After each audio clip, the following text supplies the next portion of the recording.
بسم اللہ الرحمن الرحیم۔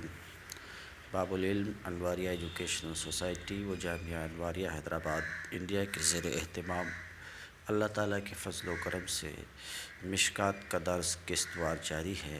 آج کا درس شروع ہوتا ہے۔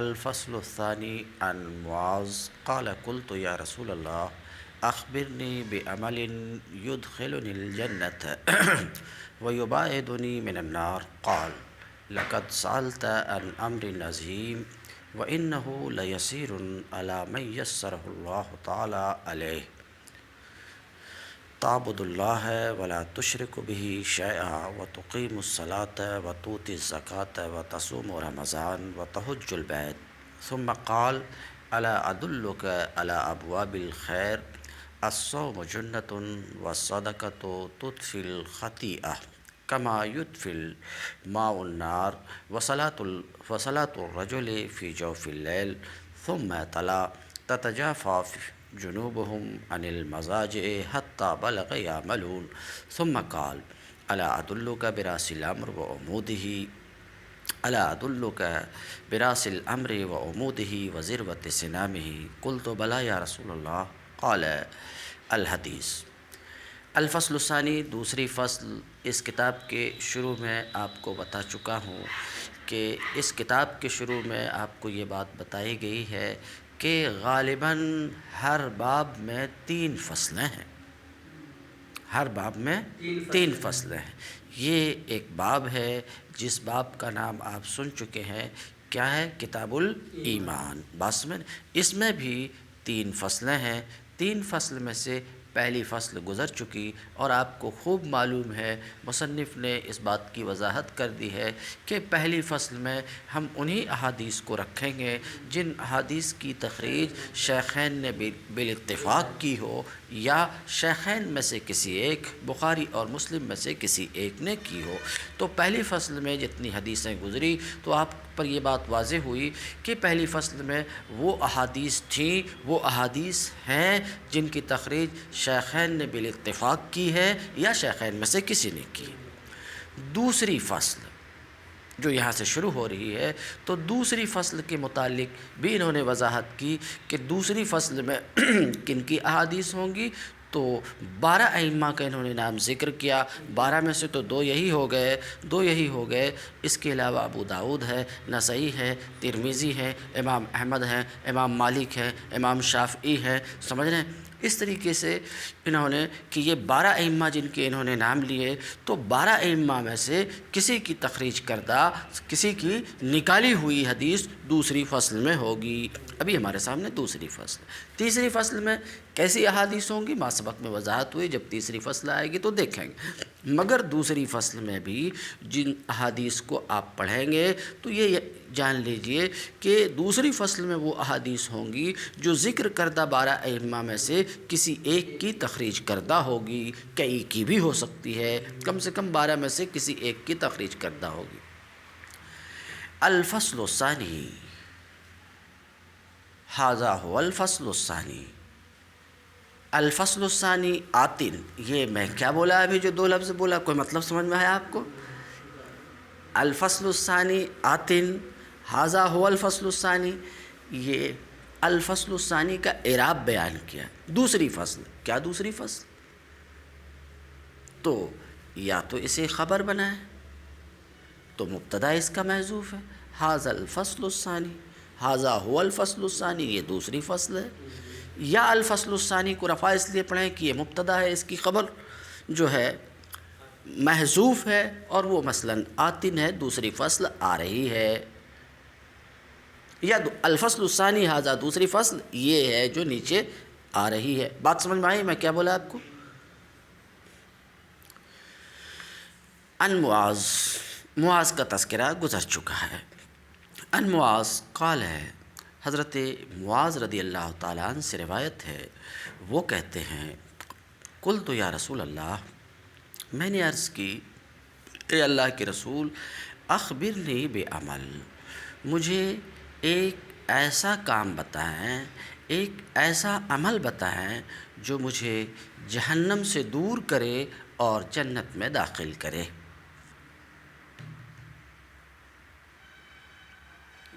ایک ایسا عمل مجھے آپ بتائیں اے اللہ کے رسول جو جہنم سے دور کرے اور جنت میں داخل کرے. تو دو باتیں ہیں، جہنم سے دور کرے یعنی ایسا کام بتائیے کہ جہنم میں نہ جاؤں اور جنت میں جاؤں. تو سوال کیا کیا انہوں نے؟ جہنم سے بچانے والا اور جنت میں داخل کرنے والا عمل بتائیے. ذرا سا بات سمجھیے. اگر آپ سوال کریں کہ جہنم سے بچانے والا اور جنت میں داخل کرنے والا تو اللہ کے سوا کوئی نہیں ہے. عمل خود نہ جہنم سے بچاتا ہے نہ جہنم میں لے جاتا ہے، بات سمجھ رہے ہیں، نہ جنت میں داخل کرتا. عمل خود جنت میں داخل کرنے والا نہیں ہے. سمجھا میرا سوال کیا ہے؟ جنت میں داخل کرنا یہ اللہ کا فعل ہے، جہنم سے بچانا یہ اللہ کا فعل ہے. تو حضرت معاذ رسول اللہ صلی اللہ علیہ وسلم سے جو سوال کر رہے ہیں، جنت میں پہنچانے والا، داخل کرنے والا، شارٹ کر رہا ہوں، جنت میں داخل کرنے والا کام بتائیے. تو سوال سے تو ظاہر ہے کہ عمل خود جنت میں داخل کرتا ہے. حالانکہ یہ بات درست نہیں ہے. عمل میں سمجھ رہے ہیں، عمل خود جنت میں داخل کرنے والا نہیں ہے. مثلا نماز خود جنت میں داخل کرنے والی نہیں ہے، روزہ خود جنت میں داخل کرنے والا نہیں. جنت میں داخل کرنے والا تو اللہ تعالیٰ ہے. تو یہاں کیسے حضرت معاذ نے سمجھ رہے ہیں ادخال جنت کی نسبت عمل کی طرف کی بجائے اللہ کے؟ سوال سمجھ گئے؟ سوال سمجھ گئے کہ دہراؤں میں؟ سمجھ گئے نا کہ انہوں نے ادخال کی نسبت کس کی طرف کی ہے؟ عمل کی طرف کی ہے. اللہ تو جنت میں داخل کرنے والا ہے ہی، اس کے سوا کوئی جنت میں داخل کرنے والا جہنم سے بچانے والا اور اس میں داخل کرنے والا بھی اللہ کے سوا کوئی نہیں. عمل خود جہنم میں یا جنت میں داخل کرنے والا، مگر انہوں کیا کہتے ہیں کہ ایسا عمل بتائیے جو عمل جہنم سے بچائے، دور کرے، بچائے اور جنت میں داخل کرے. تو انہوں نے ادخال اور ابعاد کی نسبت کس کی طرف کی؟ عمل کی طرف. حالانکہ عمل نہ مبعد ہے نہ مدخل ہے. مبعد نہ جہنم سے دور کرنے والا ہے اور نہ جنت میں داخل کرنے والا. مبعد و مدخل تو اللہ رب العزت کی ذات ہے. یہ ہے سوال چھوٹا سا. جواب: اسناد مجازی ہے. اسناد مجازی ہے. یہ جو میں بولا، اگر آپ کے سامنے بلاغت کے ابتدائی مسائل ہوتے تو آپ آگے بڑھ جاتے تھے. کسی فعل یا شبہ فعل، میں ایک بات کو لے رہا ہوں، کسی فعل کی نسبت اس کی طرف نہ کرنا جس کا فعل ہے، بلکہ اس کی کسی فعل کی نسبت سبب کی طرف، سمجھ رہے ہیں، سبب کی طرف کرنا، وہ اسناد مجازی کہلاتی ہے. آپ کو بات سمجھ میں نہیں آئی؟ دیکھیے، انبت اللہ الربیع، ذرا سنو، دھیان سے سنو، ایک کام کی بات ہے. انبت اللہ الربیع، اللہ نے ربیع کو اگایا. سمجھ رہے ہیں؟ اللہ نے سبزہ اگایا. انبت اللہ البقل، اللہ نے سبزہ اگایا. سبزہ آپ سمجھ گئے؟ تو سبزہ، ہری چیزیں، سبزی، ترکاری، دانے، ان سب کا اگانے والا کون ہے؟ اللہ. تو انبات، اگانے کی نسبت کس کی طرف؟ اللہ تعالیٰ کی طرف. یہ اسناد حقیقی ہے. کیوں؟ کیونکہ یہ فعل اسی کا ہے، اللہ ہی کا ہے. اگانا یہ اللہ کا. یہ اسناد کیا ہے؟ حقیقی. ذرا سا بات سنو. اب اس کی جگہ اگر کوئی کہہ دے انبت الربیع البقل، انبت الربیع البقل، موسم بہار نے سبزہ اگا دیا. بات سمجھ رہے ہیں؟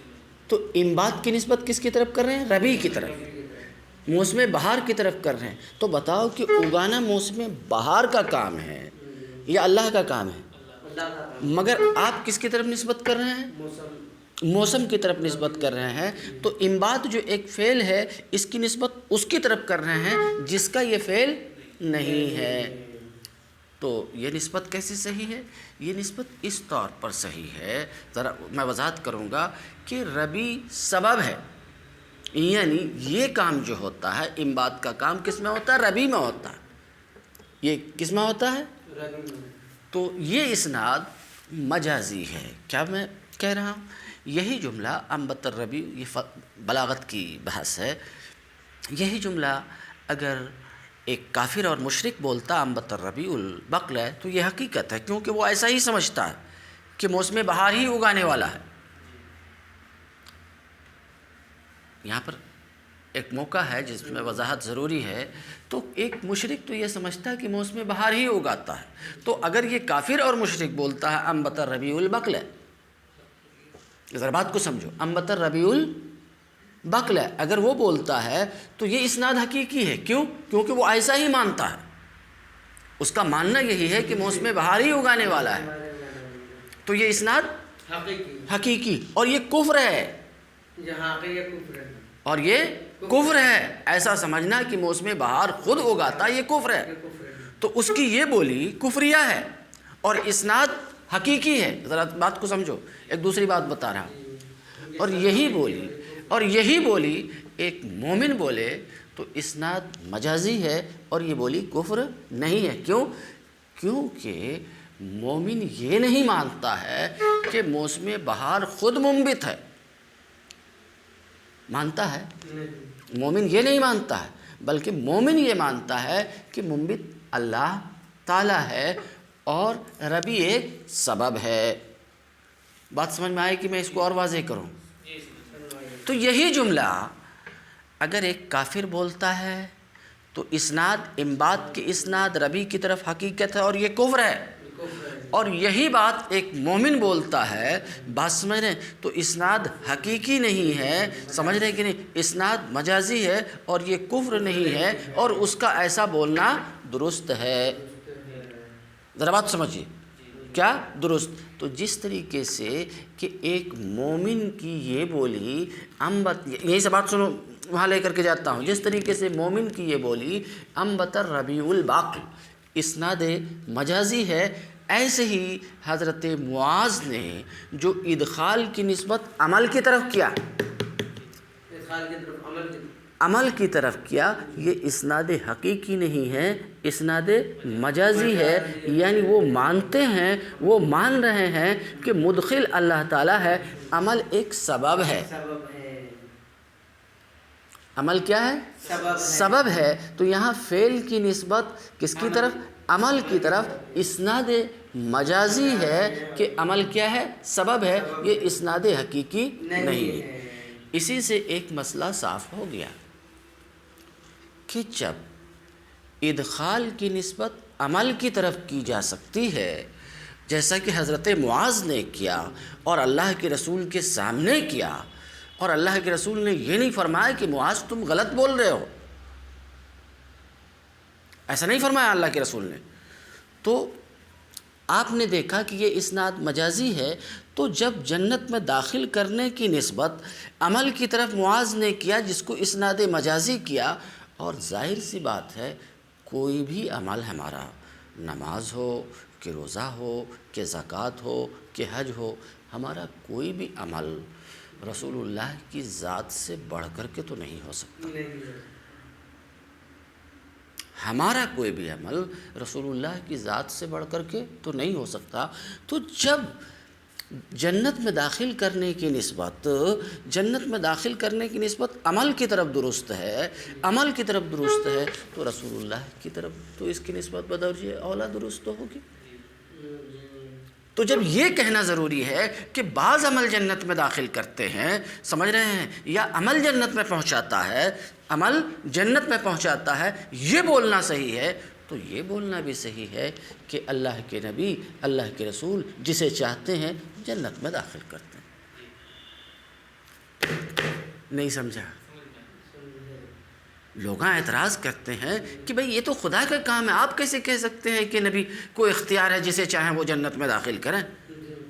تو اس کا جواب میں اس طریقے سے دیا جس کی تفصیل وہ کہ جب عمل کی طرف نسبت کی جا سکتی ہے تو رسول کی طرف بھی ادخال کی نسبت کی جا سکتی ہے اور کوئی مذائقہ نہیں ہے۔ ہاں مگر یہ بات تو ٹھیک ہے، مگر سمجھنے کی بات یہ ہے جیسا کہ میں بولا یہ اسناد مجازی ہے، اس بات کو بھی دماغ میں رکھو گے، اس لیے کسی سے لڑنے سے پہلے یہ بھی ذہن میں رہنا چاہیے۔ بات آپ سمجھ رہے ہیں؟ یہ اسناد کیا ہے؟ مجازی۔ ذرا بات، اسناد مجازی، مگر اسناد تو صحیح ہے، ایسا بولنا تو صحیح ہے کہ اللہ کے رسول جسے چاہے جنت میں داخل کریں، جسے چاہے جہنم سے بچائیں، بولنا تو صحیح ہے۔ کوئی کہے کہ نہیں یہ بولنا ہی کفر ہے، یہ بولنا ہی شرک ہے، ذرا بات سمجھو میں کیا کہہ رہا ہوں۔ کچھ لوگ کیا بولتے ہیں، ایسا سمجھنا، ایسا بولنا شرک ہے، کفر ہے، تو ابھی آپ نے دیکھا کہ یہ شرک اور کفر نہیں ہے، یہی کافر و مشرک بولے تو کفر ہے، مگر ایک مومن بولے تو یہ کفر نہیں ہے۔ جیسے کہ بھی آپ نے سنا انبت الربیع البقل، مومن کی طرف سے یہی جملہ سمجھ رہے ہیں، کفر نہیں ہے، صحیح ہے، کافر کی طرف سے کفر ہے۔ یہ مسئلہ سمجھ میں آیا؟ اب چلیے دیکھیں تو کیا ہے۔ میں نے عرض کیا یا رسول اللہ مجھے ایک ایسا عمل بتائیں، اخبرنی بعمل، مجھے ایک ایسا عمل بتائیں جو مجھے جنت میں داخل کرے اور جہنم سے دور کرے، یباعدنی من النار، اور جہنم سے دور کرے۔ کیا مطلب؟ جہنم میں جانے کی مجھے نوبت، ڈائریکٹ میں جنت میں جاؤں۔ اس پر بھی میں 10 بار گفتگو کر چکا ہوں۔ اس سے پہلے جو گفتگو، ایک جنت میں جانا، من قال لا الہ الا اللہ دخل الجنہ، تو اب جنت میں جائے گا، لیکن یہ نہیں ہے کہ جہنم میں جائے بغیر جنت میں جائے گا۔ مگر یہاں پر دوسرے طرح کا سوال ہے، یہاں پر دوسرے طرح کا سوال ہے۔ یہ نہیں کہا کہ ایک کام مجھے ایسا بتائیے جو جنت میں پہنچائے، ذرا بات سمجھو، یہ نہیں کہا کہ ایک عمل بتائیے جو جنت میں پہنچائے، بلکہ یہ کہ جہنم سے دور کرے اور جنت میں پہنچائے، یہ دوسری بات ہے، اور جنت میں داخل کرے، یہ دوسری بات ہے۔ کیا مطلب؟ وہاں احتمال ہے کہ جہنم میں جا کر کے جنت میں داخل ہو، اور یہاں یہ ہے کہ جہنم میں جانے کی نوبت ہی نہیں آئے۔ یہ الگ طرح کا سوال ہے، اس سے پہلے جو گفتگو ہوتی رہی وہ الگ طرح کی گفتگو تھی۔ تو کہتے ہیں ایک ایسا عمل مجھے بتائیے جو جہنم سے مجھے دور کرے اور جنت میں داخل کرے۔ قال، نبی کریم صلی اللہ علیہ وسلم نے فرمایا، لقد سألت عن امر نسیم، اے معاذ تم نے ایک بڑی چیز، مشکل کام کے بارے میں سوال کیا۔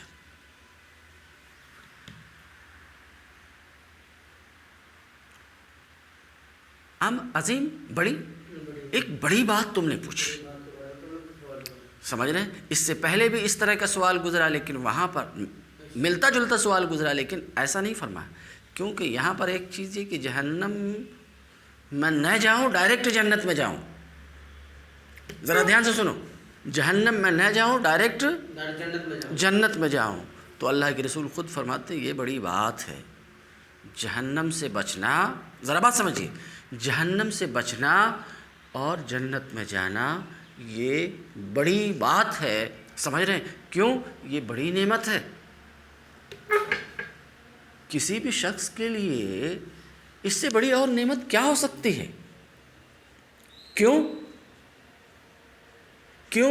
کیونکہ جنت ہی تو کسی بھی انسان کی معراج ہے۔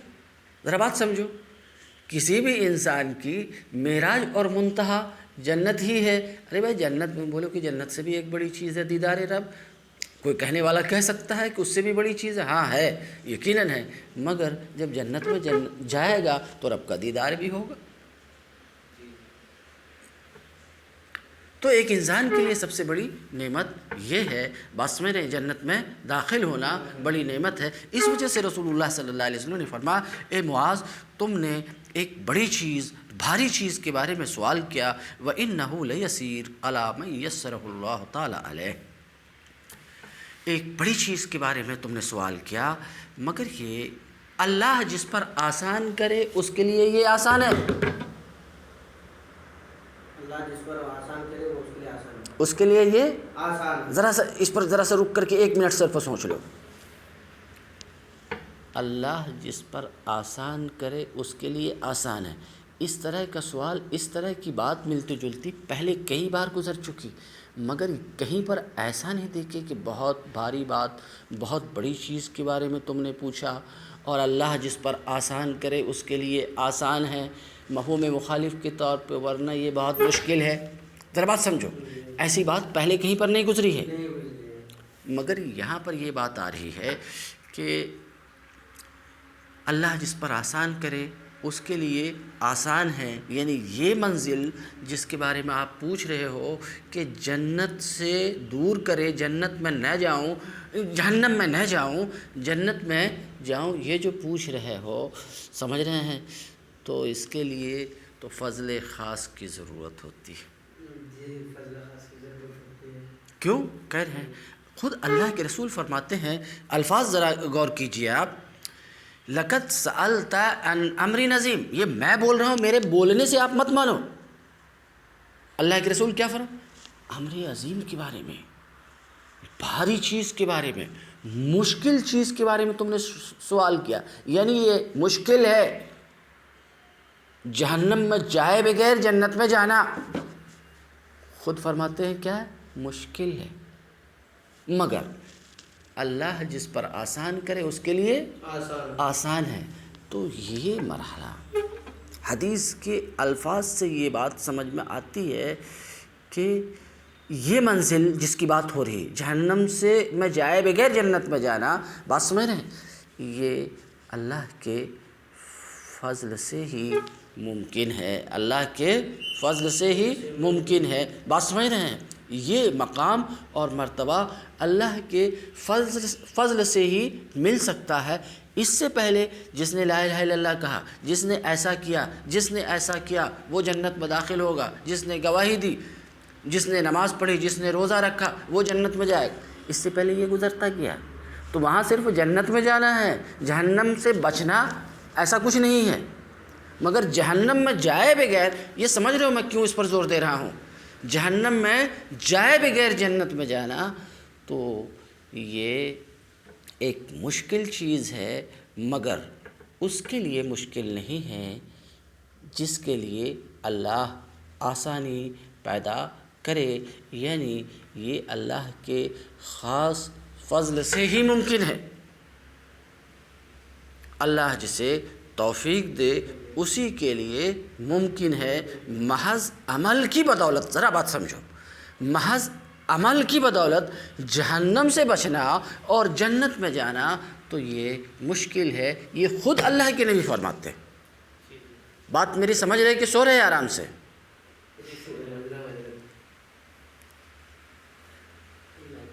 سمجھ رہے ہیں؟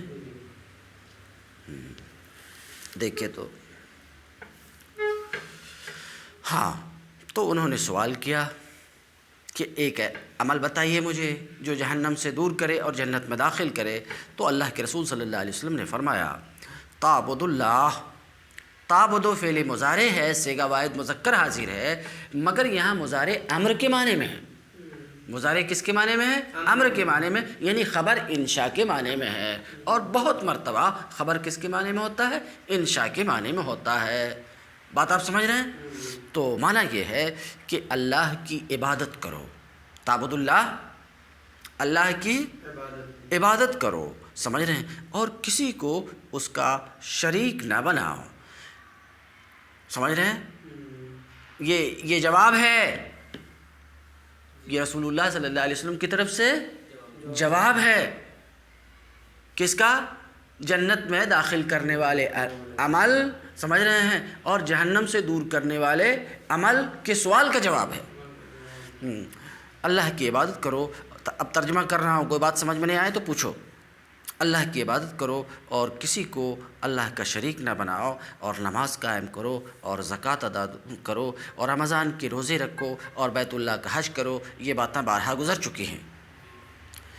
پھر رسول اللہ صلی اللہ علیہ وسلم نے فرمایا الا ادلک علی ابواب الخیر، کیا میں تم کو اے معاذ خیر کے دروازے کی رہنمائی نہ کر دوں، نہ بتا دوں کہ خیر کے دروازے کیا ہیں؟ بات سمجھ رہے ہیں؟ تو سیدھے سیدھے انہوں نے پوچھا ہی تھا، رسول اللہ صلی اللہ علیہ وسلم بتاتے جاتے، جیسے کہ اس سے پہلے بتائے تعبد اللہ ولا تشرکوا بہ شیئا وتقیموا الصلاۃ، عبادت کرو، سمجھ رہے ہیں، کسی کو شریک نہیں ٹھہراؤ، نماز قائم کرو، زکوٰۃ دو، روزے رکھو، حج کرو، یہ بھی بتاتے جاتے کہ اور ایسا کرو۔ آپ سمجھ رہے ہیں میں کیا بولا جلدی سے؟ جیسا اور سب باتیں بتاتے گئے ایسے ہی یہ بات بھی بتاتے جاتے۔ یہاں سوال کرنے کی کیا ضرورت پیش آئی؟ اللہ کے رسول صلی اللہ علیہ وسلم فرماتے ہیں الا ادلک، اے معاذ کیا میں تم کو نہیں بتاؤں؟ یہ کہنے کی کیا ضرورت ہے؟ تو یہ کہنے کی ضرورت یہ ہے کہ سوال کے بعد جب کوئی بات بتائی جاتی ہے تو وہ ذہن میں بیٹھتی ہے اور دیر تک ٹھہرتی ہے۔ بات سمجھ رہے ہیں؟ تو جو بات رسول اللہ صلی اللہ علیہ وسلم آگے بتا رہے ہیں، سمجھ رہے ہیں، اس سے پہلے سوال اس لیے کیے تاکہ جواب قاعدے سے ذہن میں محفوظ رہے، سمجھ رہے ہیں، ذہن میں محفوظ رہے، اس وجہ سے سوال کیا اللہ کے رسول۔ قال الا ادل علی ابواب الخیر، نبی کریم صلی اللہ علیہ وسلم نے فرمایا کیا میں تجھے خیر کے دروازے کی رہنمائی نہ کروں؟ اور وہ یہ ہے کہ الصوم جنہ، روزہ ڈھال ہے، روزہ ڈھال ہے، ڈھال تلوار کے وار سے بچاتا ہے، تلوار کے وار سے بچاتا ہے، بلکہ ڈھال اگر مضبوط ہو تو تلوار کو توڑ بھی دیتا ہے۔ بات سمجھ رہے ہیں کہ نہیں؟ ڈھال تو وار سے بھی بچاتا ہے، کئی مرتبہ تلوار کو توڑ بھی سکتا ہے، توڑ بھی دیتا ہے۔ تو روزہ ڈھال ہے، روزہ شہوت کو توڑ دیتا ہے۔ بات سمجھ میں آ رہی ہے؟ تو اللہ کے رسول نے فرمایا الصوم جنہ، روزہ ڈھال ہے، اس لیے ڈھال کیسے ہے اس کی میں وضاحت کی، اس لیے کہ روزہ کیا کرتا ہے؟ شہوت کو توڑتا ہے۔ جیسا کہ دوسری حدیث میں ہے، سمجھ رہے ہیں، دوسری حدیث میں ہے کہ بعض صحابہ جن میں نکاح کرنے کی استطاعت نہیں تھی اور ان کو نکاح کی ضرورت محسوس ہوتی تھی، جوان تھے تو مگر استطاعت نہیں تھی مالی پوزیشن کی وجہ سے اور وجہ سے، تو اللہ کے رسول نے فرمایا روزے رکھو۔ روزہ کیا کرتا ہے؟ شہوت کو توڑتا ہے۔ بہرحال الصوم جنہ، روزہ ڈھال ہے، والصدقۃ تطفی الخطیہ، روزے رکھو، سمجھ رہے ہیں، اور صدقہ اور خیرات یہ گناہ کو ایسے ہی بجھا دیتا ہے۔ صدقہ اور خیرات گناہ کو ایسے ہی بجھا دیتا ہے جس طریقے سے کہ پانی بجھا دیتا ہے آگ کو۔ بات صاف ہے، بالکل کچھ کہنے کی ضرورت نہیں ہے۔ آگ بجھ جاتی ہے کہ نہیں پانی سے؟ پانی بجھا دیتا ہے کہ نہیں آگ کو؟ تو جس طریقے سے پانی آگ کو بجھا دیتا ہے، ایسے ہی صدقہ اور خیرات گناہ کو بجھا دیتا ہے، نیست و نابود کر دیتا ہے۔ بات صاف ہے، یہ صدقہ اور خیرات کی اہمیت اور فضیلت اس حدیث سے معلوم ہوتی۔ اور آگے وصلاۃ الرجل فی جوف اللیل، اور وصلاۃ الرجل فی جوف اللیل، اور آدمی کا درمیان شب میں نماز پڑھنا، وہ بات تو ہو چکی۔ یہ صلاۃ الرجل فی جوف اللیل یہ پورا مبتدا ہے اور اس کی خبر محذوف ہے، اور وہ کیا ہے؟ کذالک تطفی الخطیہ، کہتے ہیں آدمی کا درمیان شب میں نماز پڑھنا اسی طریقے سے گناہ کو کیا کر دیتا ہے؟ تطفی، بجھا دیتا ہے۔ درمیان شب جسے آپ نماز تہجد کہتے ہیں، سمجھ رہے ہیں؟ آگے ثم تلا، یہ کہہ کر کے نبی کریم صلی اللہ علیہ وسلم نے تلاوت کی، کس کی؟ تتجافا جنوبہم عن المجاز سے یعملون تک کی تلاوت کی۔ کون کیا فرما کر کے؟ رابطہ سمجھ میں آ رہا ہے میں بتاؤں؟ رابطہ یہ ہے کہ ابواب خیر نہیں بتا دوں یہ گفتگو ہوتے ہوئے تو وصلاۃ الرجل فی جوف اللیل، آدمی کا درمیان شب میں نماز پڑھنا اسی طریقے سے کیا کرتا ہے؟ بجھا دیتا ہے۔ کس کو بجھا دیتا ہے؟ گناہ کو۔ پھر نبی کریم صلی اللہ علیہ وسلم نے تلاوت کی اس آیت کی۔ کون سی آیت کی؟ یہ قرآن میں ہے، تتجافا جنوبہم عن المجاز سے یعملون تک کی تلاوت کی۔ ترجمہ بول دیتا ہوں، یہ بات تو سمجھ میں آ گئی آپ کو کہ اتنا فرما کے کیا صلاۃ الرجل فی جوف اللیل فرما کر کے نبی کریم صلی اللہ علیہ وسلم اس آیت کی تلاوت کی۔ ترجمہ سن لیجئے، تتجافا جنوبہم، ان کی کروٹیں الگ ہوتی ہیں، دور ہوتی ہیں بستروں سے، سمجھ رہے ہیں؟ یہ اس کا ترجمہ ہوا۔ آپ صلی اللہ علیہ وسلم نے تلاوت کی، ثم قال، پھر آپ صلی اللہ علیہ وسلم نے تلاوت کرنے کے بعد آپ صلی اللہ علیہ وسلم نے فرمایا، الا ادلک براس الامر، کیا میں تم کو راس الامر، معاملے کا سر، و عمود ہی، اور اس کا ستون، اور اس کے کوہان کی بلندی نہ بتا دوں؟ قل، تو میں نے عرض کیا کیوں نہیں یا رسول اللہ؟ تو آپ صلی اللہ علیہ وسلم نے فرمایا، راس الامر الاسلام، دین کے معاملے کا سر اسلام ہے اور اس کا ستون نماز ہے، وزیر بتو سنام ہی، اور اس کے کوہان کی بلندی جہاد ہے۔ قال الا اخبرک بملاک ذلک کلہ، نبی کریم صلی اللہ علیہ وسلم نے فرمایا، کیا میں تجھے ان تمام باتوں کی اصل اور جڑ نہ بتا دوں؟ قل، تو میں نے عرض کیا کیوں نہیں اے اللہ کے نبی؟ فاخذ بلسانہ، تو اب 1 منٹ میں ختم کرتا ہوں۔ فاخذ بلسانہ، تو نبی کریم صلی اللہ علیہ وسلم نے اپنی زبان مبارک کو پکڑا۔ سب کی جڑ تم کو نہیں بتا دوں؟ تو نبی کریم صلی اللہ علیہ وسلم نے اپنی زبان مبارک کو پکڑ کر کے فرمایا، کف علیک ھذا، کف علیک ھذا، کف علیک ھذا، اپنی اس زبان کو لگام دو۔ کف علیک ھذا، لفظی ترجمہ، اپنی اس زبان کو روکو، کنٹرول میں رکھو۔ روکو، پہلے تولو پھر بولو، بول کر کے مت تولو، بات سمجھ گئے؟ اور بے معنی بات بالکل نہیں بولو، اور لان تان غیبت تو بھول سے نہیں کرنا۔ ایسا یہ تمام باتیں اس کے اندر آ جا رہی۔ لان تان غیبت تو قرآن میں ہے، ولا یغتب بعضکم بعضا ولا تجسسوا ولا یلمز، سمجھتے ہیں؟ کوئی غیبت نہیں کرے، کوئی کسی کی عیب جوئی نہیں کرے، کوئی کسی کی برائی نہیں کرے۔ تو اللہ کے رسول فرماتے ہیں سب کی بنیاد یہ ہے۔ کیا سب کی بنیاد اس پر ہے؟ اپنی زبان کو اسے لگام دو۔ بات آپ سمجھ رہے ہیں؟ بہت اہم بات ہے، بہت اہم بات، میں نہیں کہتا، خود اللہ کے رسول فرماتے ہیں۔ کیا فاخذ بلسانہ، تو اپنی زبان کو پکڑے اور فرمائے، کف علیک ھذا، اسے روکو۔ بات صاف ہے؟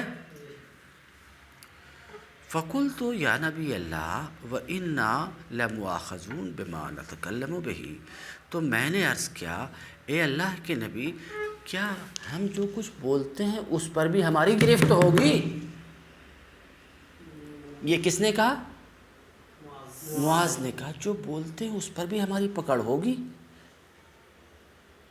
یہ سوال کیا جب اللہ کے رسول نے فرمایا کہ اس کو کنٹرول میں رکھو، تو انہوں نے کہا اس کا مطلب یہ کہ جو کچھ ہم بولتے ہیں اس پر بھی گرفت ہوگی؟ حیرت معلوم ہوئی ان کو، تو کہا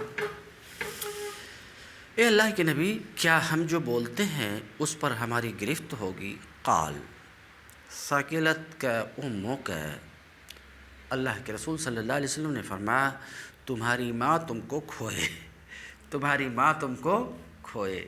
ترجمہ تو یہی ہے، کھونا، ضائع کرنا۔ تمہاری ماں تم کو کھوئے، تمہاری ماں تم پر روئے۔ یہ عام طور سے جب کسی سے کوئی ناراض ہوتا ہے تو ناراضگی کے وقت ایسا جملہ بولتا ہے، جیسے یہاں بولتا ہے تیری ماں کے تو استغفر اللہ میں ایک مثال کے طور پہ بول رہا ہوں، بات سمجھ رہے کہ نہیں؟ ایسا بولتے ہیں لوگ، تو ناراضگی کے وقت عرب یہ جملہ بولتے تھے، سمجھ رہے ہیں؟ تو عام طور سے یہ ناراضگی ہی کے وقت، اظہار ناراضگی کے لیے ہی یہ جملہ ہوتا تھا، لیکن کبھی محبت میں بھی بولتے ہیں، جیسے وہی جملہ کبھی محبت میں بھی بولتے ہیں، تو کبھی محبت میں بھی بولتے ہیں۔ اب اللہ کے رسول صلی اللہ علیہ وسلم یہ کیوں بولے ثقلت کا اموں کا، تیری ماں تجھ کو کھوئے؟ یعنی اتنے ننھے ہو کہ اتنی سی بات سمجھ میں نہیں آتی کہ جو بولتے ہو یہ تو سمجھ میں آنی چاہیے بھا۔